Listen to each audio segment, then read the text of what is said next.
शुरू में इसमें देवराज ब्राह्मण की कथा आती है, जो ब्राह्मण होने पर भी कुकर्म करता था और ऐसे करते करते उसने पूरी जिंदगी निकाल दी थी। एक एक कुकर्म को चुन चुन के करने वाला था वो देवराज। हर वर्ण के आदमी को ठगता था वो, धोखाधड़ी करता था, लूटपाट करता था, मारधाड़ करता था, हिंसा करता था, वैश्यावृत्ति करता था। और ऐसा करते करते एक शोभावती नाम की वैश्या थी, उसमें उसका मन उलझ गया। वैश्या तो वैश्या था ही। उसने कहा तुम हमसे प्यार करते हो? उसने कहा यस। तो बोले हम ऐसे नहीं मानेंगे। कैसे मानोगी?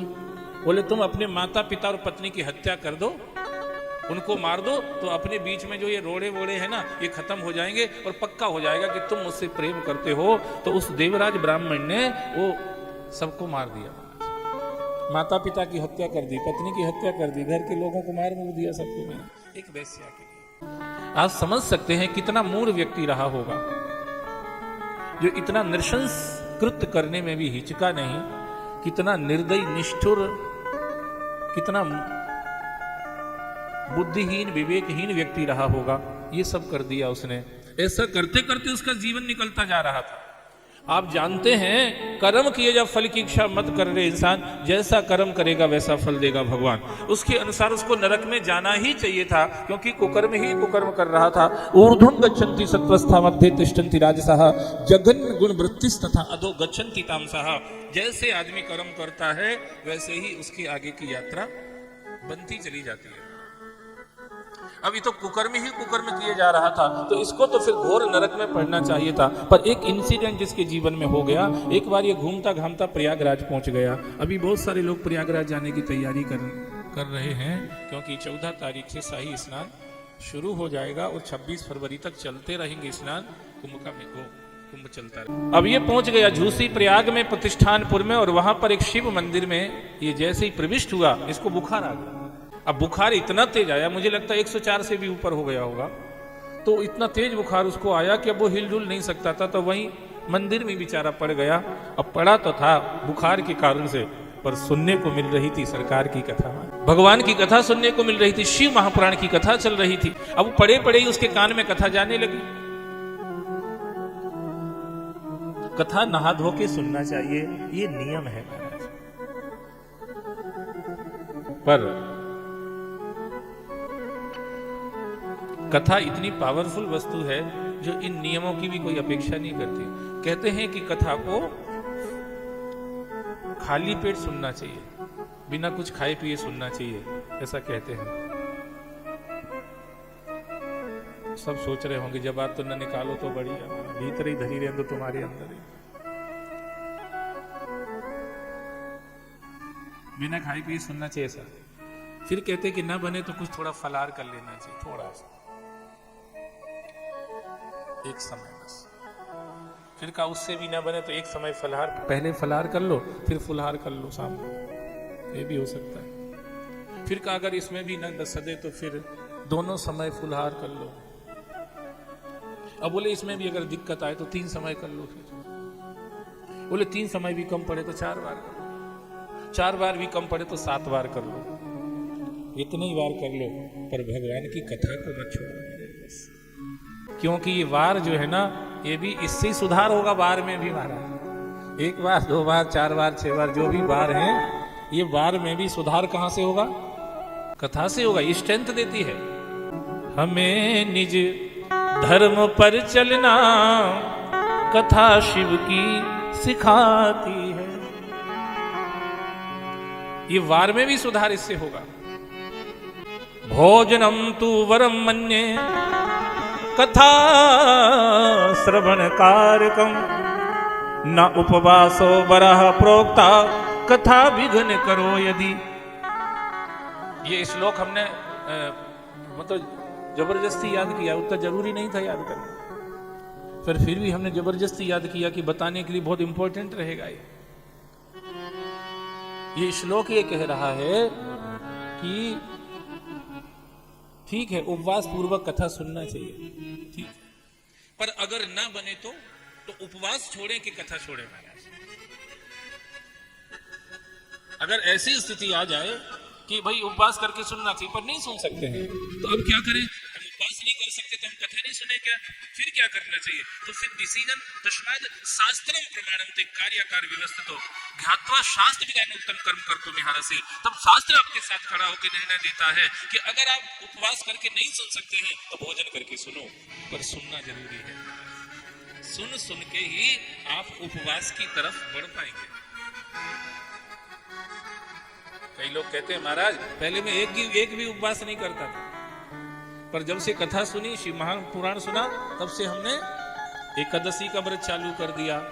कोई कहता हमने सोमवार का व्रत चालू कर दिया, कोई कहता हमने प्रदोष व्रत चालू कर दिया, कोई कहता हमने शिवरात्रि, हर महीने शिवरात्रि आती है, ठीक है, नहीं तुम एक ही जानो वो कि वो एक ही आती है, तो कोई शिवरात्रि, क्योंकि शिवरात्रि का ऐसा व्रत है जो शिवरात्रि व्रत करता है वो निर्धन नहीं रह सकता।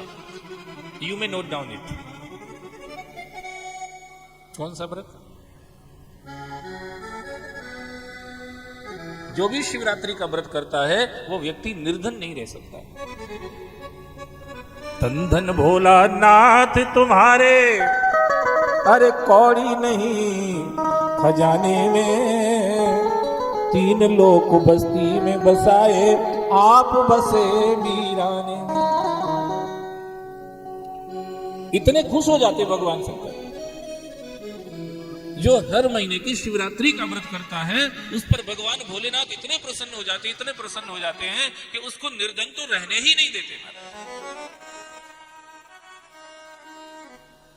अब अगर कोई कहे कि हम फलाहार हम भूखे नहीं रह सकते तो हम शिव पुराण नहीं सुनेंगे, तो वो सुनने नहीं आएगा, तो ये बातें कैसे पता चलेंगी उसको? तो पहले ही खा के आओ, पर सुनने आ जाओ, फिर सुनते सुनते तुम डिसीजन ले सकते हो कि हमको क्या करना क्या नहीं करना। शिवरात्रि का व्रत करने वाला निर्धन नहीं रहता है, प्रदोष व्रत करने वाला कर्जे में नहीं रहता है,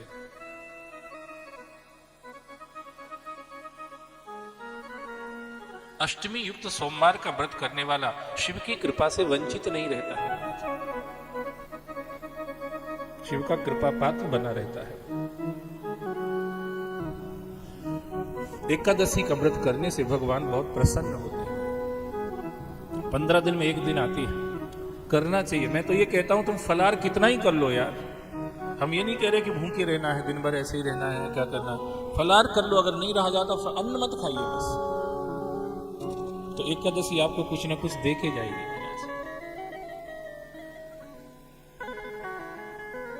कुछ ना कुछ दे के जाएगी। द्वादशी को आपको लगेगा कि today I am better than yesterday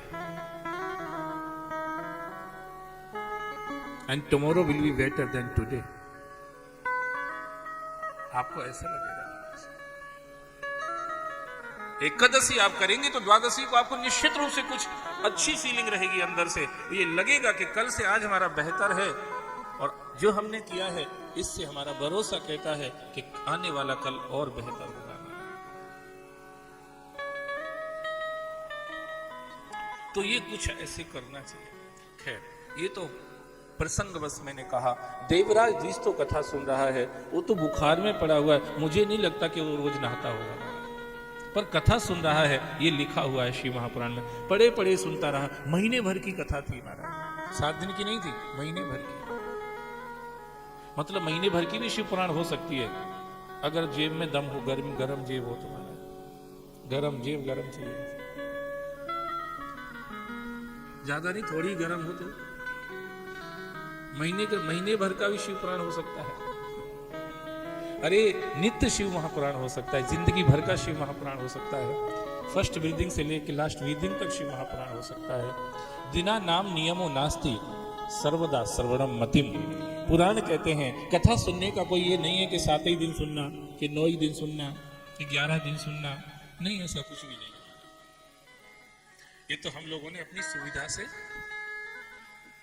कर लिया है तो ठीक है, ब्रह्मा जी की पद्धति को हमने एक्सेप्ट कर लिया। ब्रह्मा जी व्यस्त रहते इसलिए उन्होंने 7 दिन की परंपरा डाली उनके लिए, और हम सबका तो हम कहते हम तो ब्रह्मा जी से भी ज्यादा व्यस्त रहते हैं। ब्रह्मा जी क्या व्यस्त रहेंगे, ब्रह्मा जी तो मच्छर बनाते तो ज्यादा बनाने पड़ते, और मैं तो मूर्ख बनाता हूं लोगों को, तो मैं तो और ज्यादा व्यस्त रहता हूं। ब्रह्मा जी मच्छर बनाने में जितने व्यस्त नहीं रहते उतना मैं लोगों को मूर्ख बनाने में व्यस्त रहता हूं। तो ब्रह्मा जी बिजी आदमी यार, इसलिए उन्होंने 7 दिन की परंपरा डाली। और विष्णु भगवान उनसे थोड़े रिलैक्स रहते हैं, क्योंकि उनको पालन पोषण का काम है। कंट्रोल की दुकान पे महीने भर में सामान भर देते, चलने दो भैया। कंट्रोल की दुकान महीने में सामान एक बार, झंझट खत्म। तो विष्णु भगवान की जो कथा की परंपरा है वो महीने की परंपरा है। ब्रह्मा जी के यहाँ 7 दिन की, विष्णु जी के यहाँ महीने की। विष्णु भगवान जब कथा सुनाते हैं तो महीने भर कथा चलती है। और वही कथा जब लक्ष्मी जी सुनाती है, लक्ष्मी जी भी कथा सुनाती है। ये अलग बात है कि लक्ष्मी वाले कथा नहीं सुनते, वो लोग शंकर भगवान की। लक्ष्मी वाले मतलब कभी सुनते तो हैं, हम सुनते हैं। वो लक्ष्मी का घमंड रहता है, पर अगर उनको समझाओ कि जिन लक्ष्मी का घमंड लेके तुम घूम रहे हो, वो लक्ष्मी स्वयं भी कथा सुनाती हैं।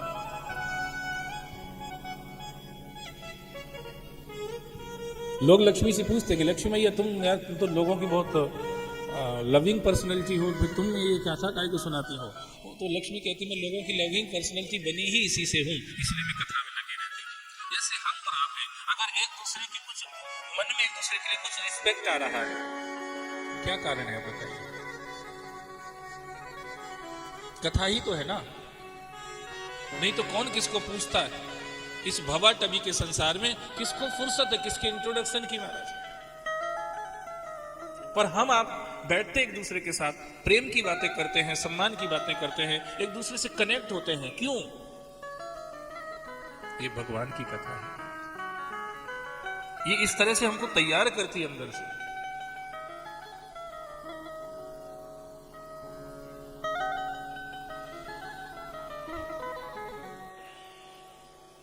देवराज भी कथा सुन रहा है। एक लक्ष्मी जी से किसी ने पूछा कि ये तुम्हारे पति देव ये विष्णु भगवान कथा सुनाते हैं तो ये महीने भर में पूरी कर देते हैं, और तुम वही कथा है पर तुम 2 महीने में करती हो, है क्या? बोले उनको थोड़े टेंशन ज्यादा रहते हैं, संसार के पालन पोषण में लगे हैं बेचारे, तो उनको थोड़ी प्रॉब्लम, तो उनकी मेमोरी हमसे कमजोर है। क्योंकि जो संसार में ज्यादा दिमाग फंसाएगा उसका दिमाग उतना कमजोर हो जाएगा, और जो अपना दिमाग जितना भजन में लगाएगा, भगवान में लगाएगा, प्रभु के चिंतन में लगाएगा, सत्कर्म में लगाएगा, उसका दिमाग उतना अच्छा होगा, पावरफुल होगा। विवेकानंद जैसा कोई संसारी क्यों नहीं हुआ? बहुत लोग थे, धनवान वनवान क्या क्या लोग थे, पर विवेकानंद जैसी उपलब्धि किसी को क्यों नहीं? जो एक पन्ना पढ़ता है फाड़ के फेंक देता है। कोई पूछता आपने फाड़ के फेंक क्यों दिया? पढ़ा था दूसरा कोई पढ़ लेता। बोले तुम लेके बैठ जाओ कॉपी और पेन में, वैसे ही का वैसा लिखवा देता हूं। बताइए, वैसे ही का वैसा हूं बहू जीरोक्स निकाल देता हूं, जीरोक्स फोटो कॉपी निकाल देता हूं, वैसे ही का वैसा। तो विवेकानंद के पास ये मेधा क्यों थी? क्योंकि वो महादेव के थे। इसीलिए महाराज वंदे बोधमयम नित्यम गुरुम शंकर रूपिणो यमाश्रितो ही वक्रोपि चंद्रः सर्वत्र वंदते। जो स्वयं बुद्धि के दाता, बुद्धि रूप हैं, बुद्धि के भंडारी हैं, जो गोदाम है जिनके पास, उन सदाशिव का भक्त हो कोई तो वो मूर्ख कैसे हो सकता है? वो तो बुद्धिमान होगा ही सही, वो तो विद्वान होगा ही सही महाराज। पर जो महादेव के भगत नहीं थे उस समय, माया के भगत थे, वो तो उनको तो कोई पता ही नहीं कहां थे, कहां गए, क्या हुआ।